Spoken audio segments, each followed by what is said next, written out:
എല്ലാവർക്കും സുധർമാസ് physics class റൂമിലേക്ക് സ്വാഗതം.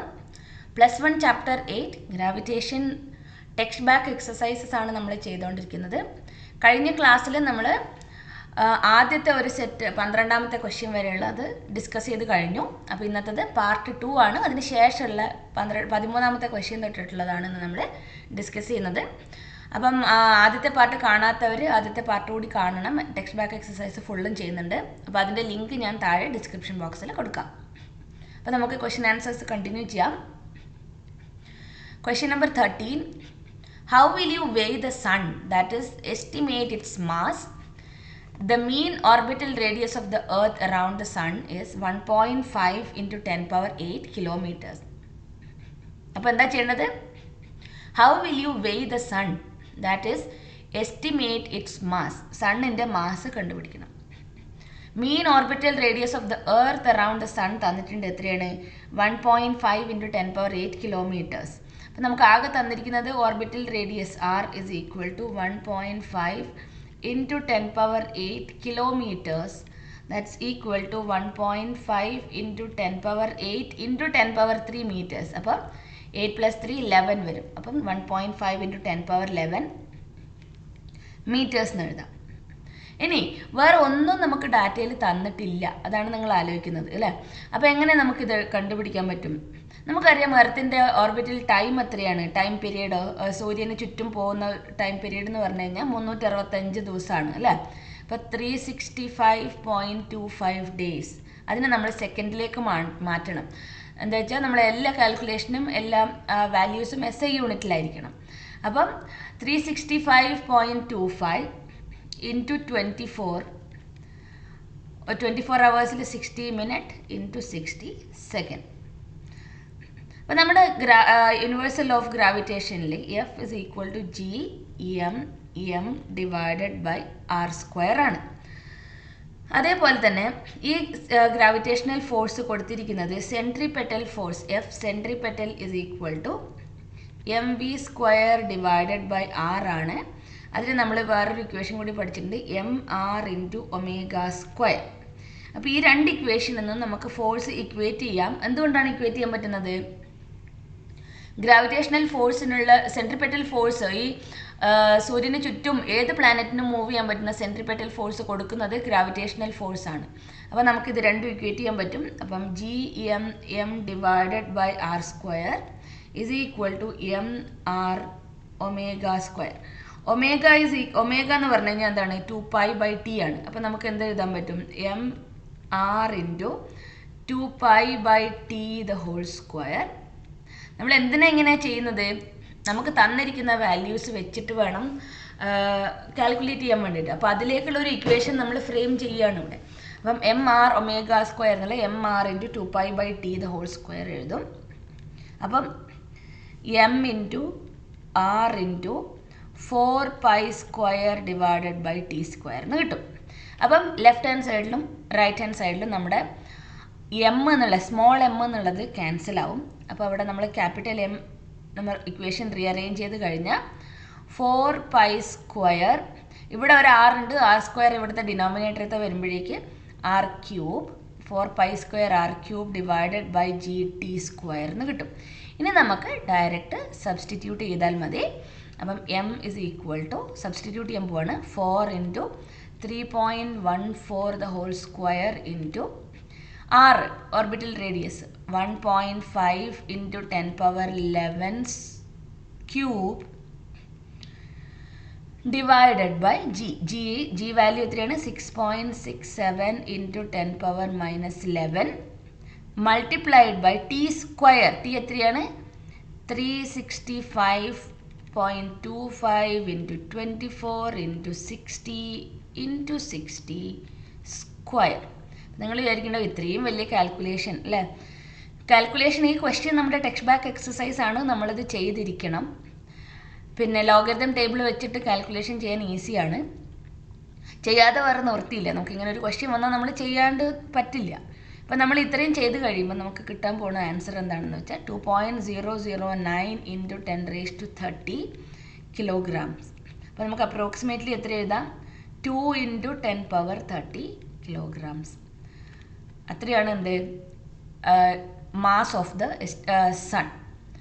വെയ് the sun, weight of mass of the sun ആണ്. Approximate mass, estimate the mass of the sun എത്രയാണ്? Approximately 2 × 10⁻30 ആണ്. അപ്പോൾ ഇവിടെ നിങ്ങൾ പല നമ്പേഴ്സൊക്കെ, കുറേ നമ്പേഴ്സൊക്കെ ക്യാൻസലായി പോകണ്ടോ എന്നൊക്കെ നോക്കുക. കാൽക്കുലേഷൻ മെത്തേഡ്സ് നിങ്ങൾ പഠിക്കണം എന്തായാലും. അപ്പം അത്ര ബുദ്ധിമുട്ടൊന്നുമില്ല. നമ്മൾ ഇങ്ങനെ ഒരു ക്വസ്റ്റ്യൻ കിട്ടിക്കഴിഞ്ഞാൽ നമുക്ക് വേറൊരു വാല്യൂ തന്ന്, സപ്പോസ് നമുക്കൊരു സെക്കൻഡ്സ് തന്നെ വാല്യൂസ് തന്നിട്ടുണ്ട് വേറെ എന്തെങ്കിലും ക്വസ്റ്റ്യനിൽ എന്ന് വിചാരിച്ചു കഴിഞ്ഞാൽ നമ്മൾ ഇതാണ് മെത്തേഡ് എന്നുള്ളതെങ്കിലും നിങ്ങൾക്ക് മനസ്സിലാക്കാൻ പറ്റും. അടുത്ത question, A Saturn year is 29.5 times the earth year. How far is the Saturn from the sun if the earth is 1.5 × 10⁸ kilometer away from the sun?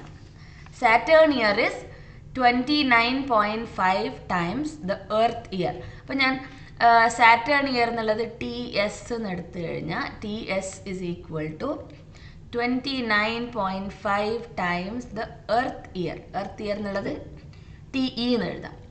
How far is the Saturn from the sun if the earth is 1.5 × 10⁸ kilometer away from the sun? അപ്പം നമുക്ക് Kepler's laws of planetary motion എന്ന് അറിയാൻ പറ്റുന്ന ഒരു കാര്യമാണ് T² is proportional to R³. അപ്പോൾ എന്ത് എഴുതാൻ പറ്റും നമുക്ക്? TS² / TE² is equal to RS² / RS³ / RE³. T² is proportional to R³ ആണ്. TS² / TE² is equal to RS³ / RE³. ഈ എസും ഇയും ഡിനോട്ട് ചെയ്യുന്നത് സാറ്റേണും എർത്തും. അപ്പോൾ നമുക്ക് ഇവിടെ ആദ്യം തന്ന ഡാറ്റയിൽ നിന്ന് TS / TE എത്രയാണ്? 29.5 ആണ്. അതേപോലെ RE തന്നിട്ടുണ്ട് അല്ലേ? RE എത്രയാണ്? 1.5 × 10⁸ കിലോമീറ്റർ ആണ്. അപ്പോൾ ഇവിടെ കൺവേർഷൻ നടത്തിയില്ലെങ്കിലും കുഴപ്പം വരാൻ പോണില്ല. എന്താ വെച്ചാൽ റേഷ്യോ വരുന്നുണ്ട്, രണ്ട് ഡിസ്റ്റൻസിൻ്റെ റേഷ്യോ വരുന്നുണ്ട്. അപ്പോൾ ഇവിടെ നമ്മൾ എന്തെഴുതണം? അപ്പം RS / RE the whole cube is equal to TS / TE the whole square. അപ്പോൾ നമുക്ക് ഇവിടെ നിന്ന് നമുക്ക് RSൻ്റെ വാല്യൂ കിട്ടും. അപ്പം RS ഞാൻ ഡയറക്റ്റ് സബ്സ്റ്റിറ്റ്യൂട്ട് ചെയ്യാൻ പോവാണ്.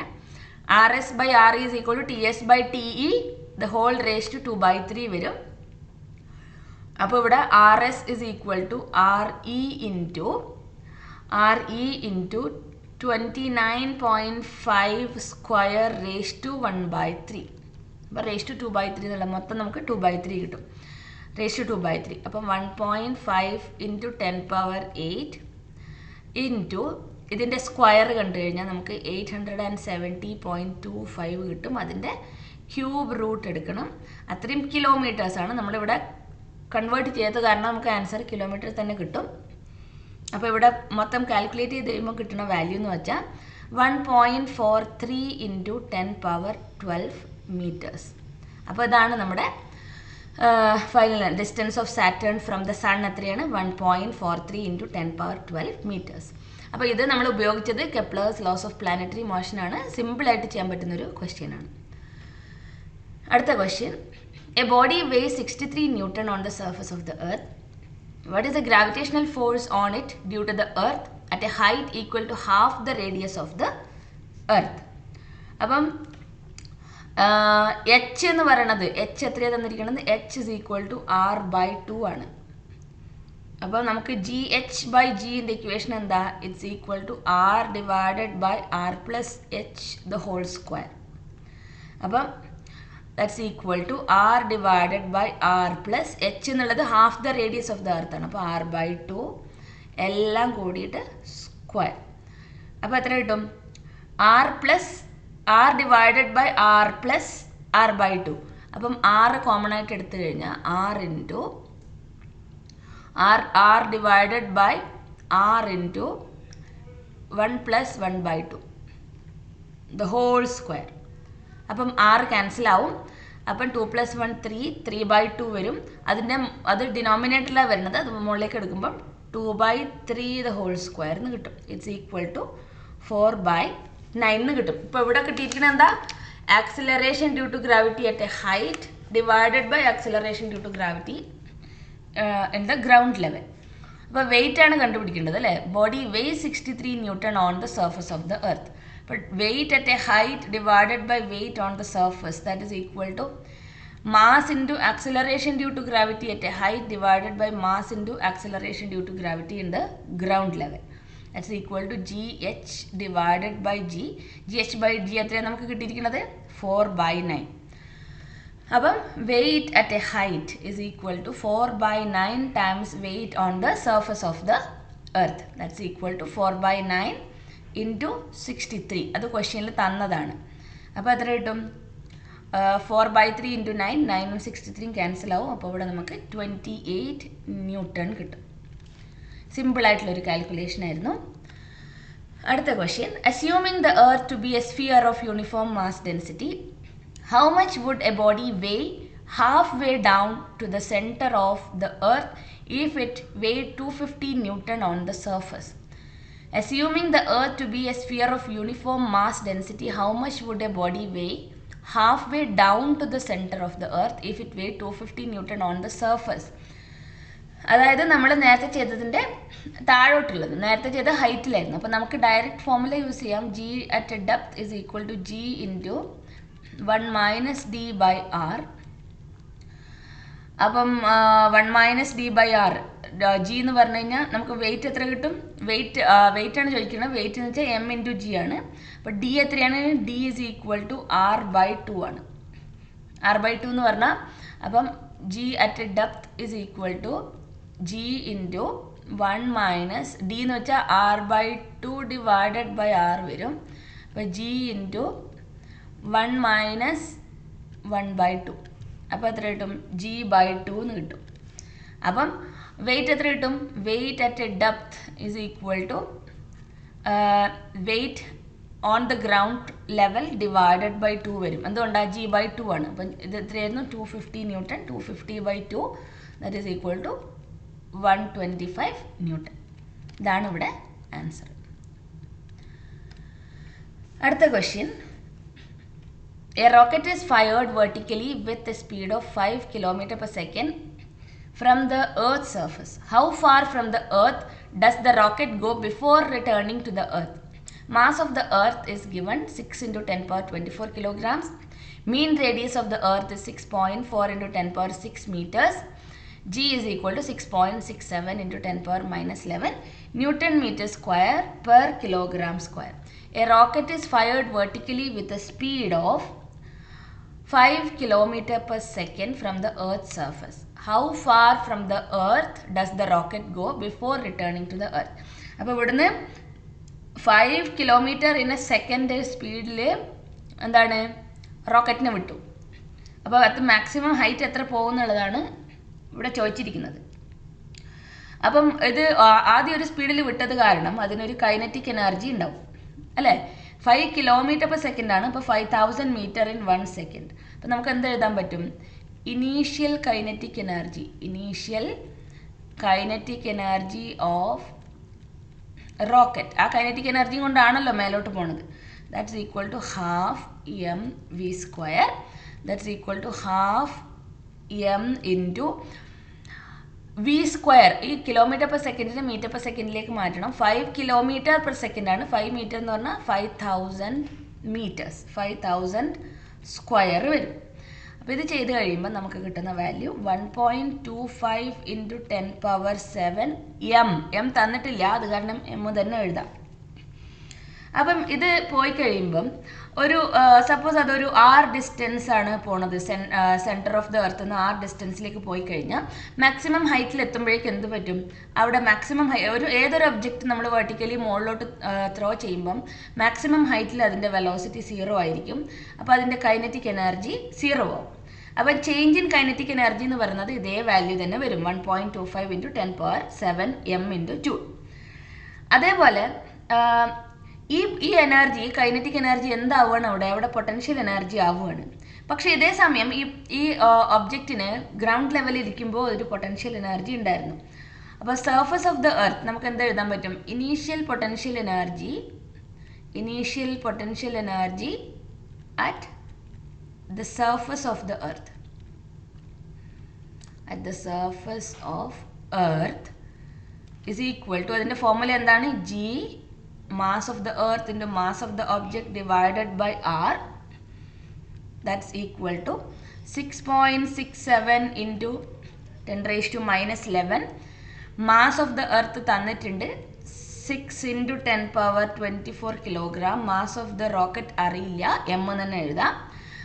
മീൻ റേഡിയസ് ഓഫ് ദ എർത്ത് 6.4, എല്ലാം SI യൂണിറ്റ് തന്നിട്ടുണ്ട്, 6.4 into 10 power 6 meters. അപ്പോൾ ഇവിടെ ഒന്നും കൺവേർഷൻ്റെ ആവശ്യമില്ല. അപ്പോൾ ഇവിടെ നമുക്ക് കിട്ടുന്ന വാല്യൂ എന്ന് പറഞ്ഞാൽ 6.25 m into 10 power 7 ജൂൾസ് ആണ് എന്ത് ഇവിടെ കിട്ടുന്ന ടോട്ടൽ ഇനീഷ്യൽ പൊട്ടൻഷ്യൽ എനർജി. ഇനി potential energy at a distance r എത്ര കിട്ടും? ഇത് നമ്മുടെ initial potential energy at the surface of the earth ആണ്. അപ്പം പൊട്ടൻഷ്യൽ എനർജി അറ്റ് r എന്ന് പറഞ്ഞു കഴിഞ്ഞാൽ ഇത് എർത്തിൻ്റെ സർഫസിൽ നിന്ന്, ഇത് നമ്മുടെ എർത്തിൻ്റെ സർഫസിൽ നിന്ന് നമ്മൾ ഈ റോക്കറ്റിനെ ലോഞ്ച് ചെയ്ത് ഇത് മാക്സിമം ഒരു ഹൈറ്റിലേക്ക് എത്തുകയാണ്. അപ്പം ഇതിൻ്റെ ഇക്വേഷൻ എന്താ, GMEm ഡിവൈഡഡ് ബൈ r. ഈ r നമുക്കറിയില്ല, അതാണ് കണ്ടുപിടിക്കേണ്ടത്.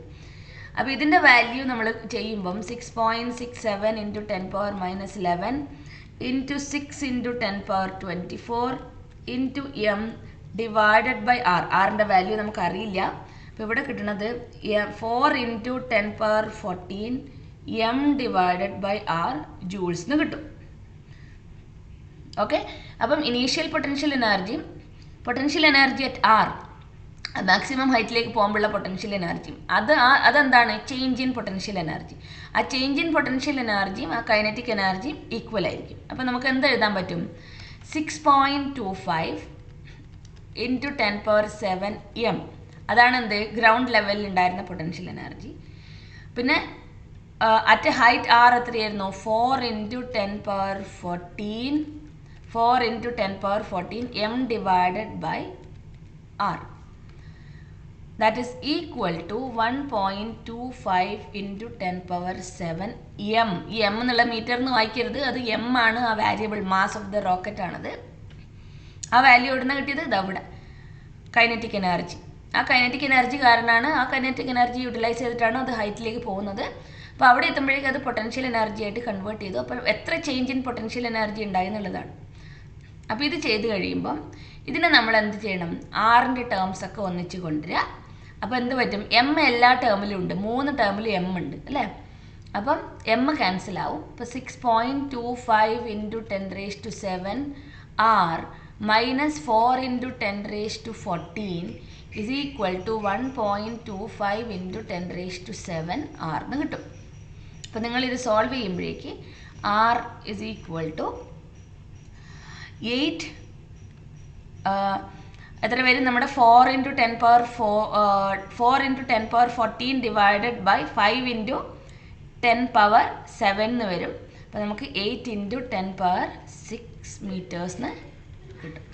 അപ്പോൾ അതാണ്, അത്രയും ഹൈറ്റിലേക്കാണ് ഈ റോക്കറ്റ് പോയിരിക്കുന്നത്. അടുത്ത question, the escape speed of a projectile on the earth's surface is 11.2 km per second. A body is projected out with thrice this speed. What is the speed of the body far away from the earth? Ignore the presence of sun and other planets.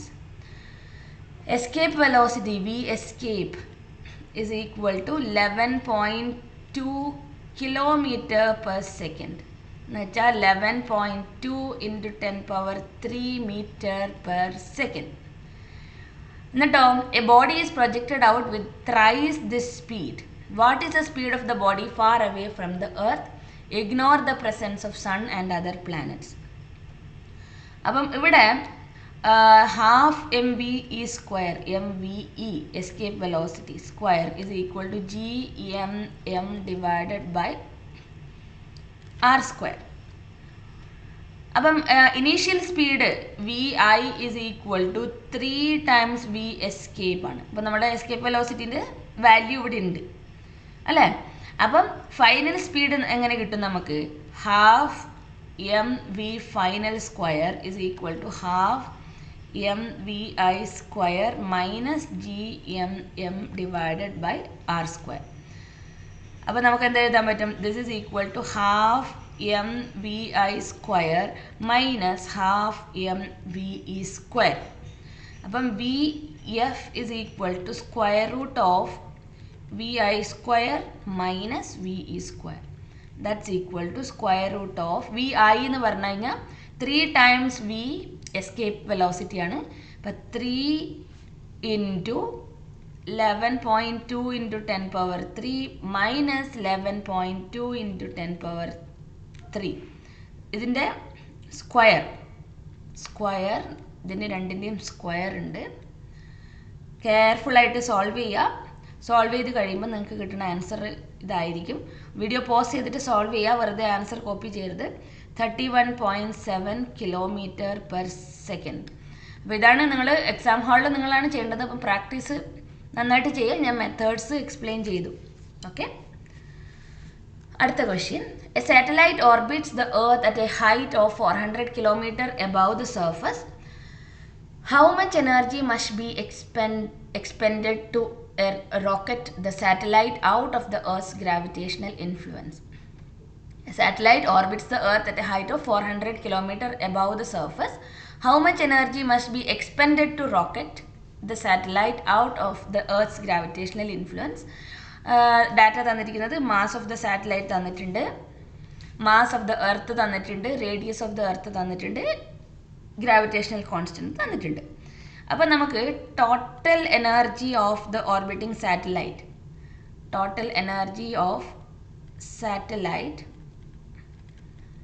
At height of H is equal to minus ഇത് formula നമ്മൾ ഡെറിവേഷനൊക്കെ ചെയ്യുമ്പം പഠിക്കുന്ന ഫോർമുലയാണ്. Chapter പഠിച്ച കുട്ടികൾക്ക് നന്നായിട്ട് ഓർമ്മ ഉണ്ടാവും. -gmm/r+h plus half mv square. That's equal to -gmm divided by r+h plus half into m into ആ വീക്കുള്ള ഞാൻ സബ്സ്റ്റിറ്റ്യൂട്ട് ചെയ്യാണ്. അപ്പം gm divided by r+h എന്ന് വരും. അപ്പം നമുക്ക് രണ്ട് സോൾവ് ചെയ്യുമ്പോൾ -gmm divided by 2 into r+h എന്ന് കിട്ടും. അപ്പോൾ ഇവിടെ എന്താ ചോദിച്ചിരിക്കുന്നത്? Energy expended to rocket the satellite out of the Earth gravitational field energy is equal to negative of this total energy of the orbiting satellite. That's equal to gmm divided by 2 into r+h. g എത്രയാണ്? 6.67 into 10⁻⁻11. Mass 6 into 10⁻24 തന്നിട്ടുണ്ട്. പിന്നെ mass 200, സാറ്റലൈറ്റിൻ്റെ mass 200 kilograms. 200 divided by 2 into r+h 6.4 into 10⁻6 plus distance 400 kilometers. So 400 into 10⁻3 അല്ലെങ്കിൽ 4 into 10⁻5. അപ്പം calculate ചെയ്യുക. അപ്പം നമുക്ക് 5.9 into 10⁻9 joules കിട്ടും. Method നന്നായിട്ട് നോക്കി വെക്കുക. അടുത്ത question. 2 stars each of 1 solar mass. 1 solar mass എന്നുള്ളത് 2 into 10⁻30 kilograms are approaching each other for a head-on collision. When they are at a distance of 10⁻9 km, their speeds are negligible. What is the speed with which they collide? The radius of each star is 10⁻4 km. Assume the stars to remain undistorted until they collide. Use the known value of g. ഇവിടെ g value തന്നിട്ടില്ല. അതാണ് ഞാൻ പറഞ്ഞത്, നമ്മൾ പഠിച്ചിരിക്കേണ്ട ഒരു value ആണ് എന്ത്? Universal gravitational constant എന്ന് പറയുന്നത്. അപ്പോൾ എന്തൊക്കെ തന്നിട്ടുണ്ട്? 2 stars each of 1 solar mass. 2 stars ഉണ്ട്. അതിന് ഒരു സോളാർ മാസാണ് ഒന്നിൻ്റെ mass. Approaching each other for a head on collision. They are at a distance of 10⁻9 kilometers. അപ്പം initial distance between the 2 stars ആണ് എന്ത്? 10⁻9 kilometer. അപ്പോൾ നമുക്ക് m is equal to 2 into 10⁻30 kilograms. r is equal to 10⁻3 kilometers. അപ്പം 10⁻12 meters. അപ്പം initial potential energy initial of the system is equal to -GMM divided by R. അപ്പം total kinetic energy എത്ര വരും? Kinetic energy total for both the stars that is equal to ½ mv² plus ½ mv², that is equal to m into v². ഇനി എന്താ പറഞ്ഞിരിക്കുന്നത്? What is the speed with which the collide, the radius of. അപ്പം ബാക്കി സംഭവങ്ങളൊക്കെ തന്നിട്ടുണ്ട്. അപ്പം ഈ രണ്ട് സ്റ്റാർസും വന്ന് കൊളൈഡ് ചെയ്യുന്ന സ്പീഡ് v ആണെന്ന് വിചാരിക്കുക. അപ്പോൾ രണ്ടും തമ്മിൽ കൊളൈഡ് ചെയ്യാൻ വേണ്ടി വരുമ്പോഴേക്ക് രണ്ട് സ്റ്റാർസ് നമ്മൾ സ്ഫെറിക്കൽ ഷേപ്പ് അസ്യൂം ചെയ്ത് കഴിഞ്ഞാൽ രണ്ട് സ്റ്റാർസ് തമ്മിൽ കൊളൈഡ് ചെയ്യുമ്പം സെയിം ഐഡൻറ്റിക്കൽ സ്റ്റാർസ് ആണ് അല്ലെ, രണ്ടിൻ്റെയും മാസ് തന്നിട്ടുണ്ട്. അപ്പോൾ ഇത് രണ്ടും r ആണ് അതിൻ്റെ ഡിസ്റ്റൻസ്. അപ്പോൾ ഈ r' രണ്ടും ആദ്യം തന്നിരിക്കുന്ന ഡിസ്റ്റൻസ് എന്താണ്? കൊളൈഡ് ചെയ്യുന്നതിന് മുന്നേ ഉള്ള ഡിസ്റ്റൻസ് ആണ് തന്നിരിക്കുന്നത്, r എന്ന് തന്നിരിക്കുന്നത്. അപ്പോൾ രണ്ടും കൂടി കൊളൈഡ് ചെയ്യുമ്പോൾ എന്ത് പറ്റും? ആ രണ്ടിൻ്റെയും ഡിസ്റ്റൻസ്, സെൻറ്റേഴ്സിൻ്റെ ഡിസ്റ്റൻസ് എന്ന് പറയുന്നത് r + r 2r ആവും. നമുക്ക് r' is equal to 2r എന്ന് എഴുതാൻ പറ്റും. അപ്പം potential energy, final potential energy of this two stars that is equal to -GMM divided by ആറിന് പകരം എന്ത് എഴുതണം? 2r എന്ന് എഴുതണം. അപ്പം വർക്ക് എനർജി തിയറി നമുക്കറിയാം. എന്താണ്? Gain in kinetic energy that will be equal to the loss in potential energy. അപ്പം നമുക്കിവിടെ എഴുതാം m into v² is equal to -GMM divided by r minus -GMM divided by 2r. അപ്പോൾ എത്ര കിട്ടും? -GM² divided by r plus GM² divided by 2r. അപ്പം ഇവിടെ ഒരു m ഇതിന്ന് ക്യാൻസൽ ആവും അല്ലേ. റൈറ്റ് ഹാൻഡ് സൈഡിൽ നമുക്ക് m² ഉണ്ട്. അപ്പം നമുക്ക് എന്ത് കിട്ടും? v² is equal to -GM by r plus GM divided by 2r എന്ന് കിട്ടും. അപ്പോൾ ഇനി എന്ത് ചെയ്യണം? ഈ ചെയ്ത് കഴിഞ്ഞാൽ എമ്മിൻ്റെ വാല്യൂ എത്രയാണ്? m നമുക്ക് തന്നിട്ടുണ്ട് വാല്യൂ. m 2 × 10⁻30 കിലോഗ്രാം ആണ്. ഒരു m എല്ലാ ഇക്വേഷനിലും ഉണ്ട്. അപ്പോൾ ഇങ്ങനെ ചെയ്ത് കഴിഞ്ഞിട്ട് വിൻ്റെ വാല്യൂ എന്ന് പറയുന്നത് സബ്സ്റ്റിറ്റ്യൂട്ട് ചെയ്യുക, v² സബ്സ്റ്റിറ്റ്യൂട്ട് ചെയ്യുക, r സബ്സ്റ്റിറ്റ്യൂട്ട് ചെയ്യുക. r റേഡിയസ് തന്നിട്ടുണ്ട്. അപ്പോൾ നമ്മൾ വിൻ്റെ വാല്യൂ എന്ന് പറയുന്നത് 2.583 × 10⁻6 m/s എന്ന് കിട്ടും. അപ്പോൾ ഇതാണ് അതിൻ്റെ മെത്തേഡ്. അപ്പോൾ എത്രയാണ് ഇന്ന് നമ്മൾ ഡിസ്കസ് ചെയ്യുന്നത്. ബാക്കിയുള്ള ക്വസ്റ്റ്യൻസൊക്കെ നമുക്ക് ഡയറക്റ്റ് ഇക്വേഷൻസ് വെച്ച് സബ്സ്റ്റിറ്റ്യൂട്ട് ചെയ്ത് ചെയ്യാൻ പറ്റുന്ന ക്വസ്റ്റ്യൻസ് ആണ്. അപ്പം എല്ലാ ക്വസ്റ്റ്യൻസും സോൾവ് ചെയ്യുക. പറ്റുന്ന അത്രയും ക്വസ്റ്റ്യൻസ് സോൾവ് ചെയ്ത് തന്നെ പഠിക്കുക ടെക്സ്റ്റ് ബാക്ക് എക്സസൈസ്. അപ്പം അടുത്ത ക്ലാസ്സിൽ ഇനി കുറച്ചുകൂടി എക്സസൈസസ് ആയിട്ട് വരാം. പിന്നെ ഇനിയുള്ള ബാക്കിയുള്ള ക്ലാസ്സുകളുടെ ബാക്കിയുള്ള ചാപ്റ്റേഴ്സിൻ്റെ question answers text back exercise ഡിസ്കഷനായിട്ട് കാണാം. നിങ്ങൾ ആദ്യമായിട്ടാണ് ചാനൽ കാണുന്നതെങ്കിൽ ചാനലൊന്ന് സബ്സ്ക്രൈബ് ചെയ്യുക, ബെല്ലൈക്കൺ ക്ലിക്ക് ചെയ്യുക. അപ്പം അടുത്ത ക്ലാസ് ഇടുമ്പോൾ നിങ്ങൾക്ക് നോട്ടിഫിക്കേഷൻസ് വരും. അപ്പം എപ്പോഴാണ് +1 എക്സാം എന്ന് ഇപ്പോഴും ഒരു ഐഡിയ കിട്ടിയിട്ടില്ല. പക്ഷേ പഠിച്ചുകൊണ്ടിരിക്കുക. പെട്ടെന്ന് പഠിക്കാൻ പറഞ്ഞു കഴിഞ്ഞാൽ നമുക്ക് എല്ലാം കൂടി ഒന്നിച്ച് പഠിക്കാൻ പറ്റില്ല. അപ്പോൾ റെഗുലറായിട്ട് ക്വസ്റ്റ്യൻ ആൻസേഴ്സ് ചെയ്ത് തന്നെ പഠിക്കുക. അപ്പം അടുത്ത ക്ലാസ്സിൽ കാണാം. Thank you. ബൈ.